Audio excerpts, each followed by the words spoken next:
रविवार को मन की बात की और इसमें देश के दिल यानी कि मध्य प्रदेश की भी बात की। उन्होंने मध्य प्रदेश के मिनी ब्राजील और उज्जैन पुराणों पर आधारित चित्र कथाएं बना रहे कलाकारों का जिक्र किया। उन्होंने महाकाल लोक की भी बात की। चलिए आपको बताते हैं वो खास बात जिसकी वजह से एमपी के इन जगहों का पीएम ने जिक्र किया है। रिपोर्ट देखिए।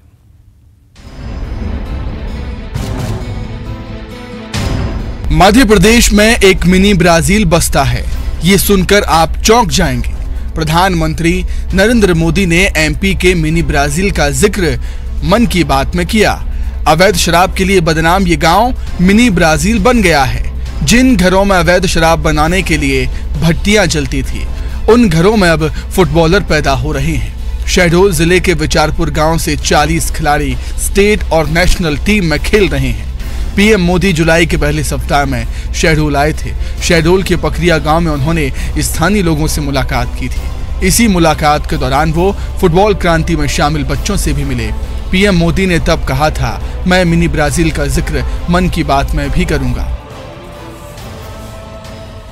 अब यहाँ फुटबॉल क्रांति नाम से एक प्रोग्राम भी चल रहा है। इस प्रोग्राम के तहत युवाओं को इस खेल से जोड़ा जाता है और उन्हें ट्रेनिंग दी जाती है। ये प्रोग्राम इतना सफल हुआ है कि विचारपुर से नेशनल और स्टेट लेवल के 40 से ज्यादा खिलाड़ी निकले हैं। शहडोल के पास एक गांव विचारपुर है। इस गांव के हर दूसरे घर में फुटबॉल के खिलाड़ी हैं। गांव से 45 बच्चे नेशनल लेवल तक फुटबॉल खेल चुके हैं। इसी कारण यहां फुटबॉल एकेडमी फीडर सेंटर खुलने जा रहा है। पूरे शहडोल संभाग में फुटबॉल क्रांति के तहत 1000 फुटबॉल क्लब बनाए जा चुके हैं, जिसमें कई बच्चे जुड़े हैं और जो कि प्रतिदिन फुटबॉल खेलते हैं। ये फुटबॉल क्रांति अब धीरे धीरे पूरे क्षेत्र में फैल रही है। शहडोल और उसके आसपास के काफी बड़े इलाके में 1200 से ज्यादा फुटबॉल क्लब बन चुके हैं। यहां से बड़ी संख्या में ऐसे खिलाड़ी निकल रहे हैं जो नेशनल लेवल पर खेल रहे हैं। पीएम मोदी ने मन की बात में उज्जैन में बनाई जा रही चित्र कथाओं का जिक्र किया।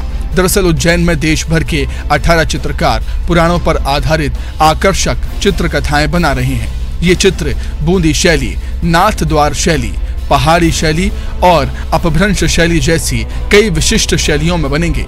इन्हें उज्जैन के त्रिवेणी संग्रहालय में प्रदर्शित किया जाएगा। पीएम मोदी ने कहा कि उज्जैन में महाकाल लोक के साथ साथ त्रिवेणी संग्रहालय में एक और दिव्य दर्शन होगा। Bureau report, news 18।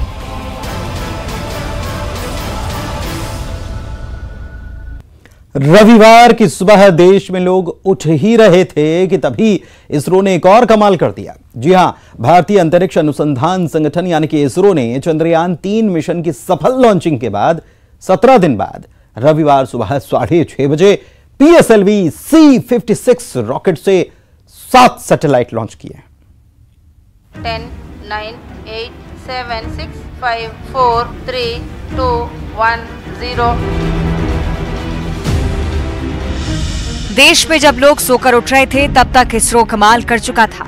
चंद्रयान 3 की सफल लॉन्चिंग के बाद इसरो ने रविवार की सुबह 6:30 बजे एक और कीर्तिमान स्थापित किया। इसरो ने सिंगापुर के 7 सैटेलाइट्स एक साथ लॉन्च किए हैं। इसरो के श्रीहरिकोटा केंद्र से PSLV C56 का प्रक्षेपण किया गया। इस रॉकेट की यह 58वीं उड़ान है। इसरो ने मिशन की कामयाबी का भी ऐलान कर दिया है। PSLV C56 ने सभी 7 सैटेलाइट को उनकी कक्षाओं में सटीकता से भेज दिया है।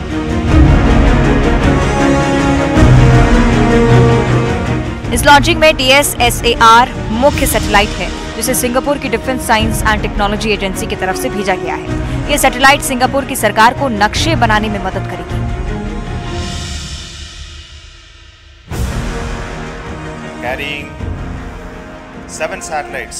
इस लॉन्च मिशन में इसरो अंतरिक्ष में कचरे की समस्या को कम करने के लिए भी एक खास प्रयोग कर रहा है। This is a mission of the PSLV for NSIL. उधर खबर चंद्रयान 3 की भी है। इसरो से मिली आखिरी अपडेट के मुताबिक चंद्रयान 3 अभी धरती की कक्षा में चक्कर लगा रहा है। चंद्रयान 3 का 1 अगस्त 2023 की रात 12 बजे से 1 बजे के बीच ट्रांसलूनर इंजेक्शन किया जाएगा। मतलब ये पृथ्वी की कक्षा से बाहर निकल चांद की ओर बढ़ेगा। इसरो के अनुसार चंद्रयान 3 के 23 या 24 अगस्त को चंद्रमा की सतह पर लैंड करने की उम्मीद है। चांद पर सॉफ्ट लैंडिंग इस पूरे मिशन की सबसे बड़ी चुनौती है। Bureau report, news 18।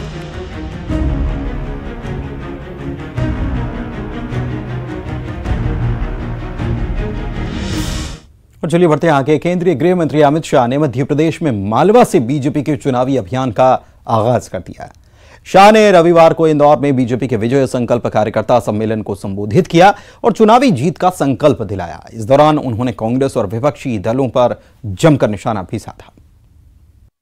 प्रचंड विजय के संकल्प की मुट्ठी भींचिए और प्रचंड आवाज से बोलिए, भारत माता की। मालवा से केंद्रीय गृह मंत्री अमित शाह ने चुनावी शंखनाद कर दिया है। इंदौर में कनकेश्वरी गरबा मैदान में आयोजित कार्यकर्ता सम्मेलन में अमित शाह ने चुनावी रण की जोरदार हुंकार भरी। उन्होंने कार्यकर्ताओं को जीत का मंत्र भी दिया। शाह ने कहा कि बीजेपी को चुनाव बूथ पर बैठा कार्यकर्ता ही जिता सकता है। उन्होंने कार्यकर्ताओं को संकल्प भी दिलाया कि प्रचंड बहुमत के साथ एमपी में बीजेपी की सरकार और 2024 में लोकसभा की सभी 29 सीटें जीतकर मोदी जी को तीसरी बार पीएम बनाना है। कमल निशान की भाजपा की सरकार बनने जा रही है और 24 में 19 में एक सीट कम रह गई थी।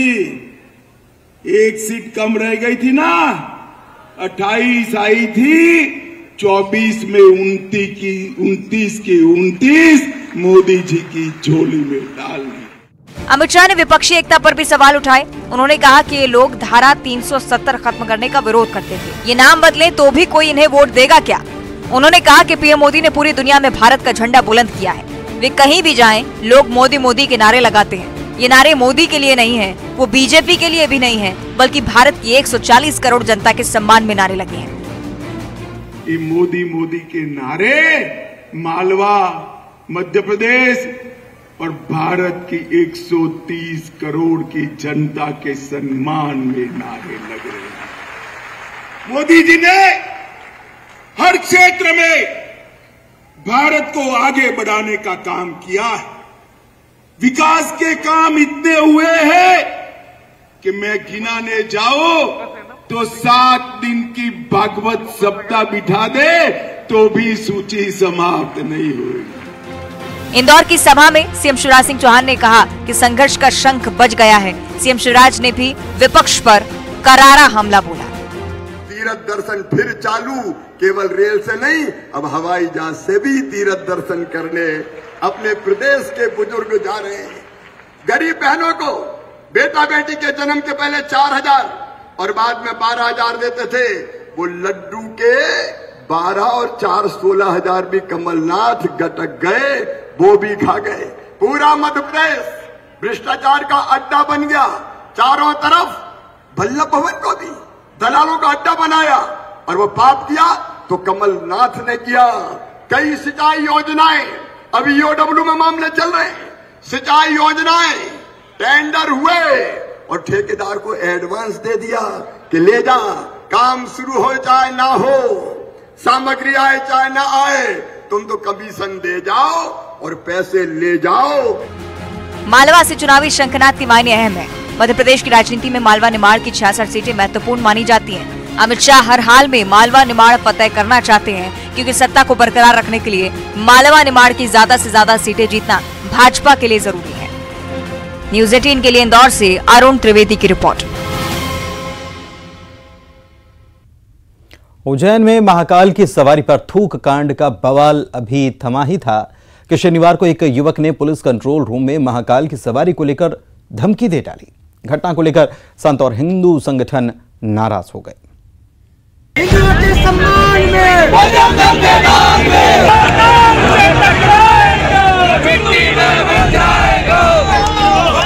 उज्जैन में हाल ही में महाकाल की सवारी पर थूकने की घटना पर बवाल मचा था। गिरफ्तारी के साथ साथ आरोपियों के घर पर बुलडोजर भी चला था। ये मामला अभी शांत भी नहीं पड़ा है कि एक और घटना सामने आ गई थी। शनिवार को मुस्लिम समाज के कुछ लोग एक लड़की से मारपीट की घटना के विरोध में एक्शन की मांग को लेकर पुलिस कंट्रोल रूम पहुंचे थे। इसी दौरान एक युवक ने महाकाल की सवारी को लेकर धमकी दे डाली। युवक ने कहा कि महाकाल की सवारी निकाल कर दिखाओ। की जाती है, घर कब तोड़ेंगे? जो परसों सवारी है, सवारी निकाल के दिखा दो, सवारी निकाल के दिखा दो। जो परसों सवारी है, सवारी निकाल के दिखा दो। हालांकि वहां मौजूद दूसरे लोगों ने युवक की इस बात का पुरजोर विरोध किया, लेकिन खुलेआम पुलिस कंट्रोल रूम में ऐसी धमकी ने हिंदू संगठनों को भड़का दिया। संत भी इस बात से काफी नाराज हैं। वहीं बीजेपी के विधायक रामेश्वर शर्मा ने भी सख्त एक्शन की बात कही है। कुछ मुस्लिम समुदाय के लोगों ने पुलिस कंट्रोल रूम पर कुछ प्रदर्शन किया था। उसमें कुछ लड़के ये कहते हुए नजर आए कि महाकाल की सवारी निकाल कर दिखाओ तो हम बताएंगे। तो ये एक गलत रवैया है। सनातन धर्मों पर बार बार छिटाकशी कर रहे हैं लोग। महाकाल बाबा की सवारी कैसे रोक सकते हैं? ऐसे रोकने की धमकी दे रहे हैं, कत्लेआम करने की धमकी दे रहे हैं। ऐसे अपराधियों के प्रति प्रकरण पंजीबद्ध होना चाहिए। हमने उज्जैन पुलिस को कहा है कि इसको बंद करो, इस पर आपराधिक प्रकरण दर्ज करो। दंगा भड़काना चाहता है, कैसे नहीं होगी महाकाल की सवारी? वो कौन होता है महाकाल की सवारी रोकने वाला? महाकाल की सवारी तो स्वयं महाकाल के द्वारा निर्मित सवारी है। इस बीच धमकी देने वाले युवक शुएब शेख ने वीडियो जारी कर माफी भी मांग ली। मैं सबसे पहले माफी मांगना चाहता हूं जितने भी अपने यहाँ के उज्जैन के अधिकारी हैं और आसपास के जितने भी लोग हैं और जितने भी आरएसएस और हिंदू संगठन और जितने भी मेरे दोस्त जिनको ऐसा लगता है कि ये सब चीज़ें नहीं बोलना चाहिए थी, मगर ऐसा नहीं बोला था मेरे भाई। ये सब गलती से और अल्फाज अगर मेरे से इस्तेमाल भी हुए हैं तो मैं उसकी कड़ी निंदा करता हूं। अगर आपको किसी वजह से मेरी चोट लगी हो दिल पर, जबकि ऐसा है भाई, मैं कुछ शर्मसार हूँ इस बात से। उज्जैन पुलिस ने इस मामले में केस दर्ज कर दिया है। वहीं मुस्लिम समाज के लोगों ने भी युवक की ऐसी धमकी को लेकर नाराजगी जाहिर की है। अजय बटवा, न्यूज़ 18, उज्जैन। और देश के कई राज्यों में जमकर बारिश हो रही है। मौसम विभाग ने आने वाले 4 से 5 दिनों तक नॉर्थ ईस्ट और ईस्ट सेंट्रल इंडिया के हिस्सों में भारी से बहुत भारी बारिश की चेतावनी जारी कर दी है। उधर मध्य प्रदेश में एक नया मॉनसून सिस्टम डेवलप हो रहा है। इसकी वजह से 5 अगस्त से सूबे में जोरदार बारिश का दौर भी शुरू हो सकता है।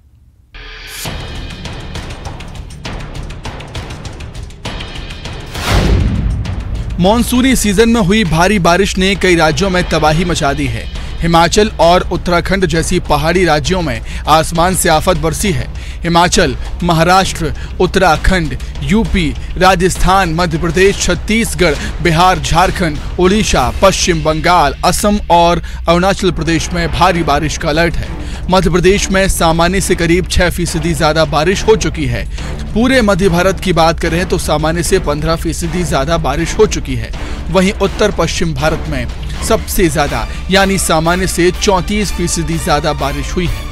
पूर्वी और पूर्वोत्तर भारत में भी सामान्य से 25% ज्यादा बारिश रिकॉर्ड हो चुकी है।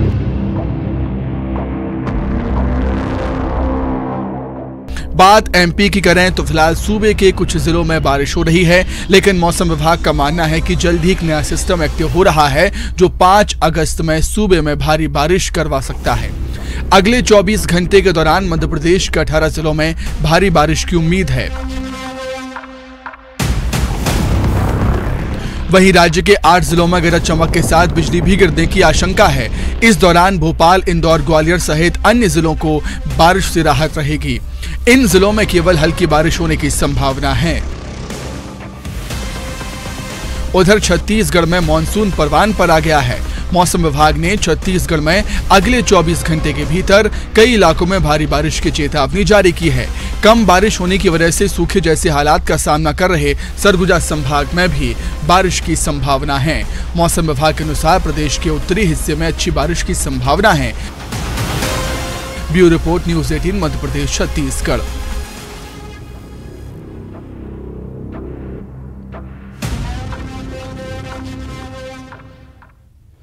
पिछले 5 दिन से सीमा हैदर और सचिन मीणा की कहीं कोई खबर नहीं थी। सचिन और सीमा को लेकर तमाम तरह के कयास लगाए जा रहे थे।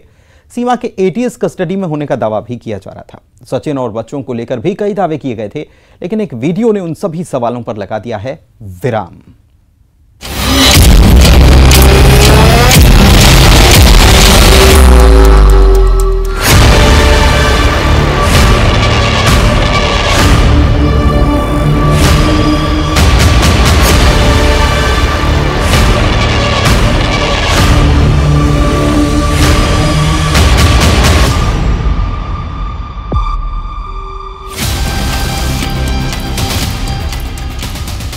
पिछले 5 दिन से सीमा हैदर और सचिन मीणा की कहीं कोई खबर नहीं थी।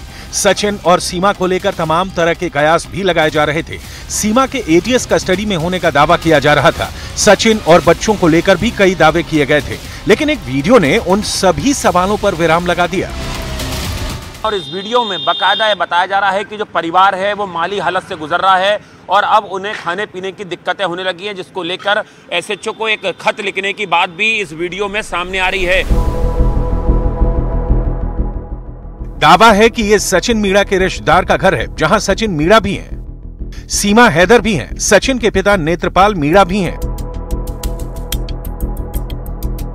और सीमा के बच्चे भी यहां मौजूद हैं। इन सब के अलावा यहां पर एक चौथा शख्स भी मौजूद है, जिनका नाम है मास्टर स्वराज, जो भारतीय किसान यूनियन लोक शक्ति के राष्ट्रीय अध्यक्ष हैं। सीमा और सचिन को इस घर में रखने की वजह क्या है और क्यों ग्रेटर नोएडा के रबुपुरा से दूर उन्हें इस घर में रखा गया है, मास्टर स्वराज ने खुद बताया। मैंने इनसे समस्या पूछी कि आपको क्या परेशानी है, तो इन्होंने बताया कि हमको खाने पीने की बहुत प्रॉब्लम हो रही है। पुलिस के पहरे में हमको बिठा के रखते हैं। हम रोज कमाने खाने वाले आदमी हैं, गरीब आदमी हैं, और हमारे घर में अब खाने पीने की जो रोजमर्रा की वस्तुएं हैं उनका ख़त्म हो गई हैं। तो मैंने इनको बताया कि आप अपना थाना इंचार्ज रबुपुरा को अपना पत्र लिख करके दें, ताकि वो अपने आला अधिकारियों से इसकी परमिशन लेकर के आपको खाने कमाने की परमिशन दें।